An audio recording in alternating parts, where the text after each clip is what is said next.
Bismillahirrahmanirrahim. Assalamualaikum warahmatullahi wabarakatuh. Alhamdulillahirabbil alamin wa bihi nasta'in wa ala umuri dunya waddin. Allahumma shalli ala sayyidina Muhammad wa ala ali sayyidina Muhammad. Alhamdulillah, segala puji syukur bagi Allah Subhanahu wa taala. Kita telah diberi kesempatan untuk bertatap layar kaca kembali, ya, walaupun hanya layar kaca. Insya Allah tidak mengurangi rasa syukur kita kepada Allah Subhanahu wa taala setelah libur panjang kita kurang lebih 10 hari. Alhamdulillah rabbil alamin. Baik, pada pembahasan kali ini kita telah sampai pada bait yang ke-9. Kemarin sampai bait 8 ya. Nah, pembahasan yang telah kita bahas itu kemarin membahas tentang setiap mukallaf wajib mempelajari ilmu usuluddin atau ilmu tauhid. Ilmu tauhid ini mencakup apa? Mencakup sifat-sifat wajib, mustahil dan jaiz bagi Allah, juga mencakup sifat wajib, jaiz dan mustahil bagi para rasul-rasulnya.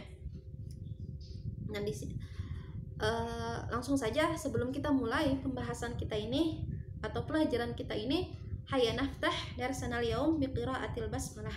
Bismillahirrahmanirrahim. Qala al-musannifu rahimahullahu ta'ala nafa'ana bi'ulumihi fid dharaini amin. Id kullu man qallada fit tauhidi imanuhu lam yakhlu min tardidi. Setiap orang, setiap individu man qallada yang bertaklid fit tauhidi dalam keyakinannya, dalam akidahnya, imanuhu, keimanannya itu, lam yakhlu min tardidi, sulit terhindar dari segala keraguan, dari keraguan atau syubhat-syubhat yang ada. Di sini adalah litalil atau sebab diwajibkannya mempelajari ilmu usuluddin atau ilmu tauhid ini. Jadi fakullu man kullifa syar'an wajaba alaihi ay ya'rifa ma qad wajaba li'anna. Di sini maknanya li'anna. Kenapa tadi diwajibkan secara syariat untuk mempelajari ilmu tauhid ini, mempelajari sifat-sifat wajib, mustahil dan jaiz bagi Allah dan juga bagi Rasulnya. Karena setiap kullu man qalada, setiap orang yang bertaklid fit tauhid dalam keyakinannya, imanuhu lam yakhlu min tardidi, keimanannya itu tidak lepas daripada keraguan. Nah, itu jawaban daripada pembahasan yang telah lalu. Di sini kullu man qalada wat taklid itu definisinya adalah huwa al-akhdhu biqaulil ghair. Al-akhdhu di sini maknanya al-i'tiqad atau meyakini pernyataan atau perkataan orang lain. Orang lain di sini maksudnya adalah ahli. Misalkan atau ulama atau juga para pemuka agama, ustadz atau guru-guru gitu. Al-akhdhu biqaulil ghairi, mengambil pendapat atau pernyataan orang lain dan meyakininya, min ghairi ay ya'rifa dalilahu, namun tanpa mengetahui dalil atau argumentasi atau alasan daripada pernyataan tersebut. Fi tauhidi, dalam keyakinan gitu. Imanuhu ay jazmuhu bi ahkami tauhid min ghairi dalilin. Jadi keimanannya dia ini yang tanpa dalil ini, tanpa alasan dan tanpa argumentasi ini, lam yakhlu min tardidi, tidak lepas daripada segala keraguan. Jadi sangat mudah untuk ragu, sangat mudah untuk merasakan kebimbangan gitu. Apalagi ketika orang yang diikutinya itu berpindah, misalkan berpindah pendapat A ke B, misalkan seperti itu. Lam yakhluq min tardidin ay taraddud wa tahayyur, bingung, bimbang, ragu gitu. Fakada imanul muqallid mukhtalafun fi. Nah, begitu juga imannya seorang muqallid atau orang yang bertaklid, mukhtalafun fih, ulama berbeda pendapat, min sihhatihi anggal ulama. Jadi ulama berbeda pendapat tentang kesahan atau tidaknya iman orang muqallid ini, seorang muqallid ini. Walaupun wa in kana andal ashah, adapun pendapat yang paling kuat ashah sihhatuhu, ya iman seorang muqallid sah-sah saja. Fa fihi ba'dul qaumi yahkil khulfa wa ba'duhum haqqaqa fihi al-kashfa. Faqala iyajzim biqaulil ghairi kafa wa illa lam yazal fit dhairi. Mengenai sah dan tidaknya iman taklid, sebagian ulama menyatakan masih terjadi perbedaan pendapat. Sebagian yang lainnya memberi rincian. Jika imannya kokoh dan mantap sebab mengikuti ucapan yang lain, ucapan orang lain itu kokoh, maka hal itu sudah cukup. Jika tidak, maka ia selalu berada dalam bahaya. Nah, di sini fafihi atau fafi imanil muqallid bisa babi tahayyurihi wa taraddudihi. Jadi imannya tadi iman yang tanpa keyakinan, tanpa argumentasi, keyakinan tanpa alasan itu, yang tidak lepas dari segala keraguan atau kebingungan, itu para ulama di sini maksudnya adalah ulama kalam, ulama tauhid, ulama ilmu tauhid, ulama ahli kalam berbeda pendapat terhadap kesahan imannya, sah atau tidaknya iman si muqallid ini.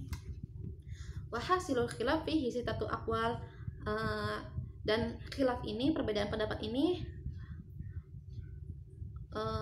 menimbulkan atau menyebabkan terdapat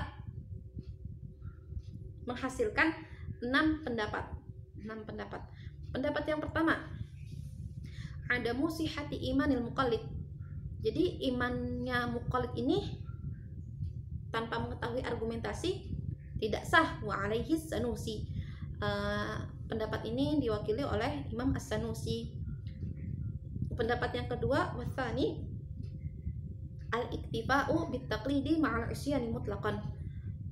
Sah saja imannya seorang muqallid ini, namun ma'al isyani mutlaqan, dia dianggap bermaksiat karena meninggalkan kewajibannya, yaitu ma'rifatullah, itu tadi mempelajari ilmu tauhid itu. Watsalis al-iktifa'u bihi ma'al isyan, al-iktifa'u bihi, ya pendapat yang ketiga itu ya sah saja keyakinan taklidnya itu sah-sah saja, keyakinan seorang muqallid ini sah. Namun di sini ada dua hal, ma'al isyani ingka namin ahli nazar. Namun kalau orang itu ternyata sebenarnya mampu, dia seorang terpelajar, dia seorang yang dapat berpikir, dapat menggunakan daya pikirnya, daya nalarnya untuk mengenal Allah Subhanahu wa taala beserta sifat-sifatnya dan segala yang mencakup ilmu tauhid ini, ya dia dianggap bermaksiat karena dia mampu namun dia tidak melakukannya gitu.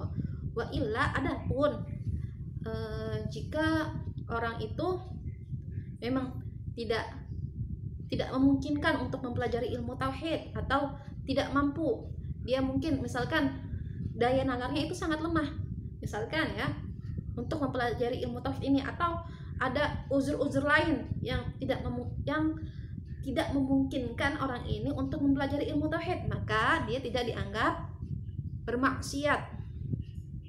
Fala isyana, wa illa fala isyana, itu al-iktifa'u bihi ma'al isyani in kana min ahli nazar, wa illa fala isyana.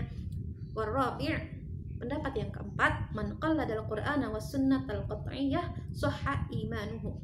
Jadi barang siapa yang mengikuti, bertaklid kepada Al-Quran dan Sunnah, maka imannya sah-sah saja. Namun di sini bagaimana kita bertaklid kepada Al-Quran dan Sunnah? Sedangkan untuk memahami Al-Quran dan Sunnah, kita juga membutuhkan seorang guru, yang mana kita nanti akan tidak hanya sekedar taklid kepada guru kita, namun kita juga harus mengetahui argumentasi, alasan-alasan ilmu yang ilmunya gitu. Kita harus mengetahui ilmunya dalam mempelajari Al-Quran dan Sunnah ini gitu. Wal khamis al-iktifa'u bihi min ghairi asyan mutlaqan. Pendapat yang kelima adalah cukup mempelajari, cukup imannya seorang muqallid ini dianggap sah, min ghairi asyani mutlaqan, tanpa dianggap bermaksiat. Yang terakhir wasadis, pendapat yang terakhir, anna iman al-muqallid sahihun. Imannya muqallid ini sah-sah saja. Wa yahrumu alaihi an-nadhar. Bahkan diharamkan atasnya bernalar. Nah, ini pendapat yang itu ya, yang berbeda. Wa hadzal qaul mahmulun 'ala al-makhlut bil falsafah. Jadi pendapat ini sebenarnya muhtamal, atau dia itu seperti, karena kenapa nggak boleh nazar? Karena ditakutkan makhlutun bil falsafah, tercampur oleh filsafat. Maksudnya tercampur oleh filsafat di sini adalah tercampur dengan akidahnya para filosof zaman dahulu gitu, yang menurut sebagian ulama di sini imannya itu melenceng dari kebenaran. Itu ditakutkannya seperti itu. Namun sebenarnya insyaallah wal qaulul haq min hadzal aqwal as-sittah wa al-qaulul tsalis. Jadi pendapat yang paling ashah atau pendapat yang paling kuat adalah pendapat yang ketiga, yaitu al-iktifa'u bihi ma'al isyani in kana min ahli an-nadhar fa illa fal isyan. Jadi imannya muqallid ini yang paling kuat pendapat yang ketiga, yaitu cukup imannya muqallid. Cuma kalau misalkan si muqallid ini sebenarnya mampu untuk menggunakan nalarnya untuk ma'rifah kepada Allah, ya dia dianggap bermaksiat. Namun jika tidak mampu, maka tidak dianggap maksiat. Karena kita tahu sendiri kadar keilmuan, kadar kemampuan setiap manusia itu berbeda-beda, akalnya juga berbeda-beda. Tidak semuanya sama, tidak semuanya mampu untuk mempelajari ilmu tauhid ini, tidak gitu.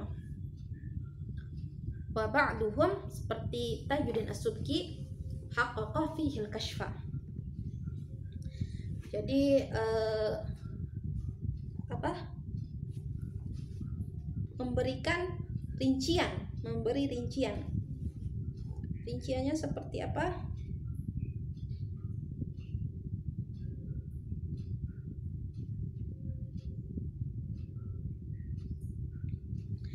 Ya, ay haqqaqa fi iman al-muqallid al-bayan an halihi bima yasiru bihi al-khilaf al-iktifa'i bit-taqlid wa 'adamihi bihi lafziyan faqat wa tahqiq wa dzikru syai' ala wajhi. Jadi di sini sebenarnya untuk iman yang muqallid menurut sebagian ulama seperti Tajuddin As-Subki itu ya perlu diperinci lagi atau ditahqiq lagi. Mengapa dia bertaklid gitu, terus bayan an halihi, keadaannya muqallid itu seperti apa sehingga dia harus bertaklid. Nah, itu nanti ada pengecualian, jadi harus diperinci lagi. Nah, di sini. Terus faqala ay ba'duhum. Nah, itu pendapat yang, dan ada pendapat lagi faqala ay ba'd. Faqala iya jazim biqaulil ghair.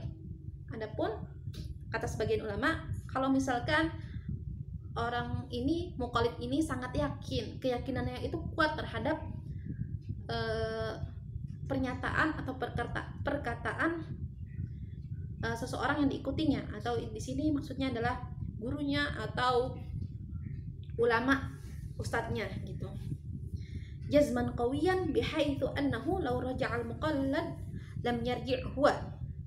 Jadi iman yang kuat itu bagaimana? Keyakinan yang kuat itu bagaimana ketika walaupun al-muqallad, orang yang ditaklidinya ini berubah dari pendapat A terus ke pendapat B, lam yarji' huwa. Nah, si muqallid ini tetap pada pendapat yang pertama gitu, saking yakinnya. Nah, di sini kata ulama kafa, cukup Nah, kalau misalnya keyakinannya seperti itu sangat kuat, ya nggak apa-apa, imannya sah-sah saja. Ai fi imanihi fil ahkamid dunyawiyah wal ukhrawiyah. Jadi fala yakhruj finnar wa ma'aluhu ilal jannah. Ya, dia insyaallah fala yakhruj finnar, tidak abadi di neraka, wa ma'aluhu ilal jannah. Insyaallah tempat kembalinya adalah surga. Wa illa, kalau misalkan yang ditaklidinya berubah dan itu berubah pendapatnya dari A ke B dan itu mempengaruhi keyakinan muqallid, juga menjadi bimbang, ragu, bahkan dia juga bahkan mengikuti perkataan si muqallid itu yang berubah itu, maka lam yazal fit dairi, dia dalam bahaya, yaitu akidahnya dalam bahaya. Ay wa illam yajzim bihaitsu lam yakun jaziman qawiyan lam yazal fit dairi, ay lam yazal waqi'an fit dairi wa darar ala imanihi. Nah, itu keyakinannya berada dalam bahaya, di annahu qabilun lisyakki wa taraddudi, karena keimanannya itu ya goyah gitu, berpotensi untuk ragu, bahkan berubah-ubah. Nah, wa hadzal khilaf innama yakunu fil muqallidil jazim. Nah, adapun khilaf yang tadi nih, khilaf yang perkataannya ini ada 6, itu berlaku untuk muqallid yang jazim, yang mempunyai keyakinan yang kuat. Itu tadi, kalau muqallidnya nggak kuat, muqallidnya nggak konsisten gitu, nggak konsisten terhadap perkataan yang diikutinya, ya dia wajib mempelajari ilmu tauhid, karena keimanannya itu nggak bisa dipertanggungjawabkan kalau ikut sana ikut sini berubah-ubah. Nah, itu belum dikatakan iman namanya. Tapi kalau dia muqallid namun keimanannya dia kuat, walaupun yang ditaklidinya berubah-ubah tapi dia telah kuat gitu, itu tidak masalah. Wa amma syaqu wa dhannu fa muttafaq ala adami sihhati imanihima. Adapun orang-orang yang ragu, orang-orang yang hanya berprasangka, maka ya sebenarnya mereka belum beriman, imannya itu nggak sah gitu, walaupun keimanan sebenarnya hakikinya mereka itu belum beriman. Wal khilafu fi imanil muqallid innama huwa bin nadhar li ahkamil akhirah.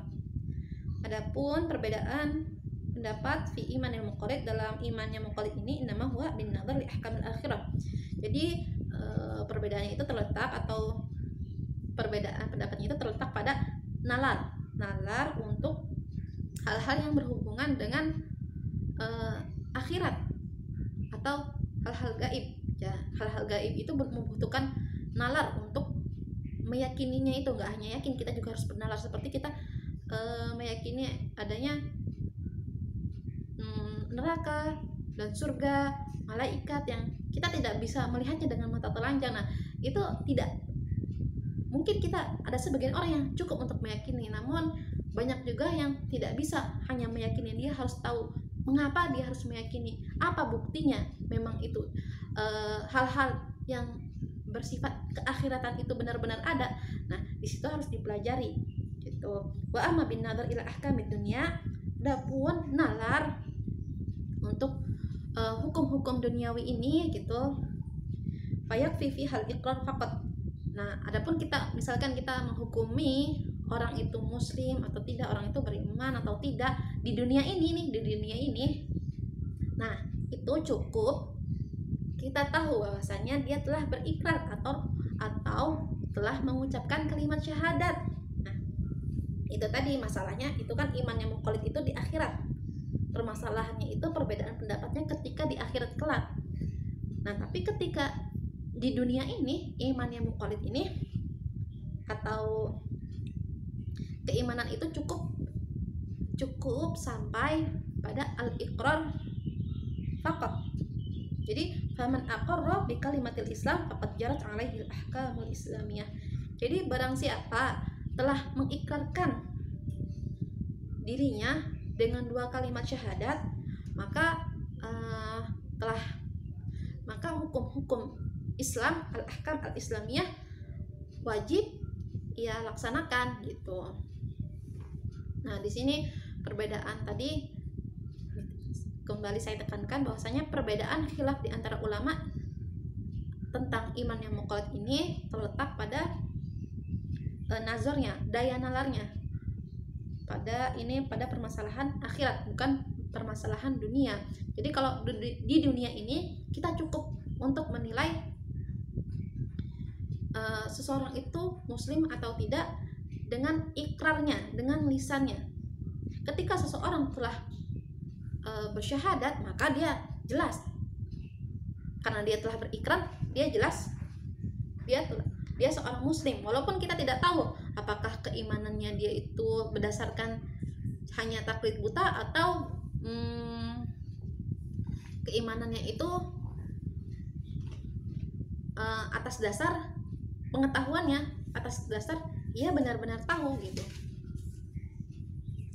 Nah, di sini wala yahkumu alaihi bil kufri illa in aqarra bi syai'in yaqtadil kufra kasujudi lisunamin. Jadi ketika ada yang telah berikrar atau bersyahadat, dua kalimat bersyahadat, asyhadu alla ilaha illallah wa asyhadu anna muhammadar rasulullah, itu kita tidak boleh mengkafirkannya, menghukumi atau menjas kekufurannya, illa kecuali in aqarra, orang tersebut berikrar atau mengakui bisyai'in, mengakui sesuatu yaqtadil kufra kasujudi lisunah, mengakui sesuatu yang mana sesuatu itu menyebabkannya keluar daripada Islam, atau seperti dia mengakui sendiri dia sekarang ini menyembah kepada berhala. Nah, itu telah jelas-jelas keluar daripada Islam. Nah, selain daripada itu, misalkan banyaklah kita temukan banyak orang ya yang kita temukan mengaku beragama mungkin, namun dalam kesehariannya banyak hukum-hukum agama sendiri atau kewajiban-kewajibannya yang tidak ditunaikannya. Nah, ya meskipun begitu dia mungkin tetap berdosa, namun kita tidak bisa menghukuminya bahwasanya dia telah keluar daripada Islam. Itu bahkan tidak boleh selama dia masih belum ada pembatal daripada keislamannya gitu.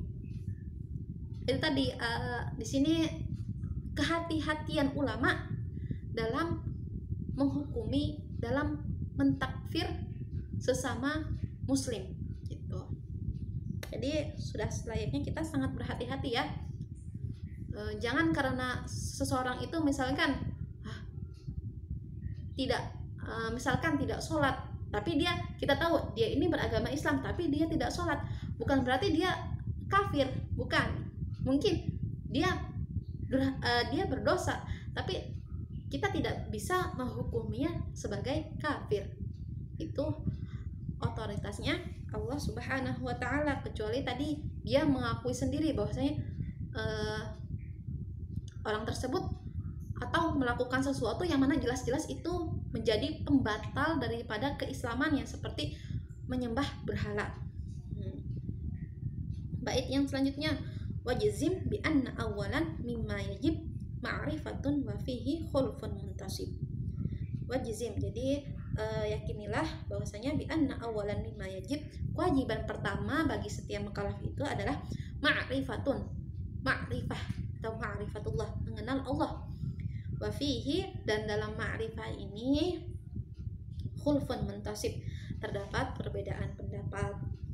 Jadi wajizim ay i'taqid i'tiqadan jaziman, yakinilah dengan seyakin-yakinnya bi anna awalan di sini sabiqan, itu yang harus didahulukan, kewajiban yang harus didahulukan itu mimma yajib ala mukallaf, atas setiap mukallaf itu adalah ma'rifatun ay ma'rifatullah, mengenal Allah Subhanahu wa Ta'ala.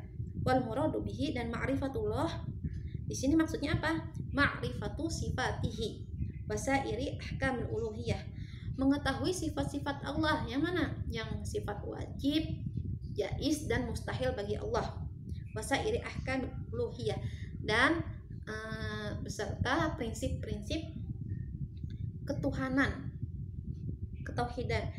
La ma'rifata dzatih wa kunhi haqiqatihi, bukan mengetahui zat Allah itu sendiri atau substansi Allah itu sendiri, bukan. Idla ya'rifu dzatahu wa kunha haqiqatihi illahu, jadi tidak ada yang mengetahui secara pasti zat Allah itu sendiri, substansi Allah itu sendiri, esensi Allah itu sendiri, hakikat Allah itu sendiri, kecuali Allah itu sendiri yang mengetahui. Karena akal manusia itu terbatas dalam mengetahui zat Allah. Makanya di sini ada hadis, tafakkaru fil khalqi wa la tafakkaru fil khaliq, atau dalam riwayat lain, tafakkaru fi khalqillahi wa la tafakkaru fi dzatillahi. Jadi kalian berpikirlah kalian tentang ciptaan Allah. Wala tafakkaru, dan janganlah kalian berpikir tentang Allah atau zat Allah itu sendiri, jangan gitu. Fa innahu la yuhitu bihil fikrah, karena pemikiran atau pikiran manusia itu tidak akan sanggup untuk sampai padanya gitu. Wa hadzal qaul huwa ma dhahaba ilaihil Imamul Asy'ari, dan pendapat ini yaitu pendapatnya Imamul Asy'ari. Wa fihi ay fi awalil wajibat, adapun di dalam ma'rifat ini terdapat perbedaan pendapat. Waqila an-nazar huwa awalul wajib, ada yang mengatakan bahwasanya nalar itu adalah kewajiban pertama. Waqila an-nutqu bi syahadataini, ada juga yang berpendapat bahwasanya syahadat dulu baru nalar gitu. Namun di sini yang mesti kita ketahui bahwasanya sebenarnya bukan khilaf ya di sini tuh. Jadi beda bahasa aja. Nah, di sini maksudnya dalam ma'rifat ini kita ma'rifat dulu apa nalar dulu? Sebenarnya nalar itu digunakan untuk sampai kepada ma'rifat. Jadi ketika nalar itu menyampaikan kita kepada tujuan kita, maka nalar itu menjadi wajib gitu. Jadi ma la yatimu bihi illa wajib, bahwa wajib.